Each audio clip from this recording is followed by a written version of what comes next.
Pemirsa, terima kasih Anda masih bersama dengan kami dalam Berita Papua. Dan bagi Anda yang baru saja bergabung bersama kami, akan kami sajikan kembali 3 berita utama kami di hari ini.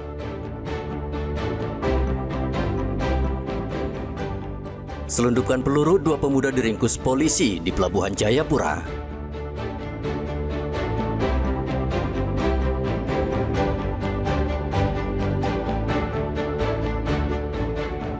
Bawa ganja 2 kg, seorang pemuda dibekuk polisi di atas kapal penumpang.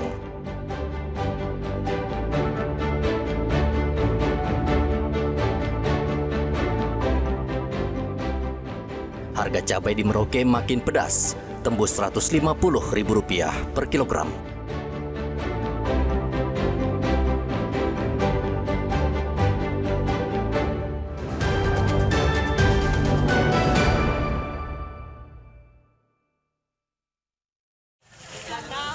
Dalam 2 hari terakhir, harga cabai rawit di pasar tradisional Merauke, Papua Selatan naik drastis dari Rp120.000 menjadi Rp150.000 per kilogram.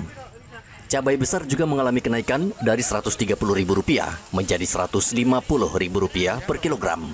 Hujan yang terus-menerus turun membuat tanaman cabai rusak dan petani gagal panen. Pedagang terpaksa mendatangkan cabai dari luar daerah seperti Jayapura. Harga cabai sekarang yang kecil berapa sekarang? 150. Itu dari harga berapa itu? Itu dari harga 120. Oh, kenapa sampai mahal seperti itu, Pak? Ya di sini kosong. Oh, kosong. Ya. Ini dari mana? Dari lokal? Ini dari Jayapura. Jayapura ya? Ya. Yang mahal apa lagi? Yang mahal lumbu besar. Berapa sekarang? 150. Oh, dari harga berapa itu? Dari harga 100. Memang dari luar juga? Iya, dari luar di sini kosong. Kalau yang keriting? Yang keriting 100 kan. 100 ya? Naik juga ya? Iya, naik juga. Kalau tomat? Kalau tomat masih sama, 50. 50 ya? Kalau naik semua ya? Iya. Kenaikan tak hanya terjadi pada cabai rawit dan cabai besar, namun juga cabai keriting. Saat ini cabai keriting dijual Rp100.000 per kilogram. Selain cabai, harga tomat juga melambung. Dari harga sebelumnya Rp35.000 menjadi Rp50.000 per kilogram. Jika cuaca tak segera membaik, kenaikan harga bahan pokok ini diperkirakan akan terus terjadi. Muhammad Ridwan melaporkan dari Merauke, Papua Selatan.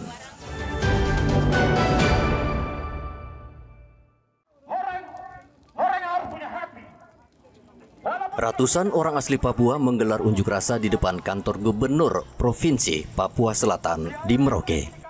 Mereka menuntut pemerintah meninjau kembali proses penerimaan calon pegawai negeri sipil di lingkungan pemerintah Provinsi Papua Selatan.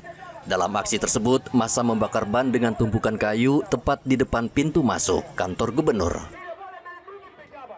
Ketegangan sempat terjadi saat petugas kepolisian menegur massa karena tidak mengantongi izin untuk berunjuk rasa. Namun massa bersikeras dan mengancam akan bertahan hingga malam hari.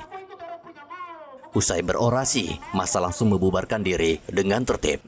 Massa berjanji akan kembali dengan jumlah yang lebih banyak hingga mereka ditemui oleh Gubernur Papua Selatan. Muhammad Ridwan melaporkan dari Merauke, Papua Selatan.